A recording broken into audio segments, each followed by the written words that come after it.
আমরা সবাই অবগত যে শ্রীরামচন্দ্র একজন ভেরি অনেস্ট কিং ছিলেন, মহৎ রাজা ছিলেন, এটা সর্বজনবিদিত।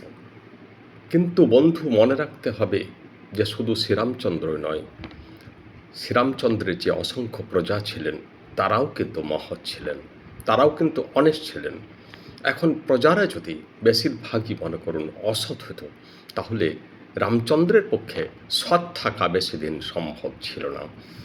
মনে করুন প্রজারা যদি দুর্নীতিপরায়ণ হতো, ঘুষখোর হতো, অত্যাচারী হতো, তাহলে তারা এমনি একটা রাজাকে পছন্দ করতো না এবং রামচন্দ্রের পক্ষে বেশি দিন টিকে থাকা সম্ভব হতো না। তাই বলা হয় যে জনগণই হচ্ছে দেশের মাটি, জনগণই হচ্ছে শিকড়, জনগণ থেকেই নেতা, প্রধানমন্ত্রী, মুখ্যমন্ত্রী, রাজা, উপরাষ্ট্রপতি, রাষ্ট্রপতি, রাজ্যপাল এরাই উঠে আসেন। গণচরিত্রের মধ্যেই একজন নেতার চরিত্র ফুটে ওঠে। একজন নেতার মাধ্যমেই, নেতার চরিত্রের মধ্যেই প্রমাণিত হয় যে সেখানকার জনগণের চরিত্র কেমন। তাই অর্থাৎ শিক্ষার দাবি করছে, একেবারে শিকড় থেকে শিক্ষা চাই।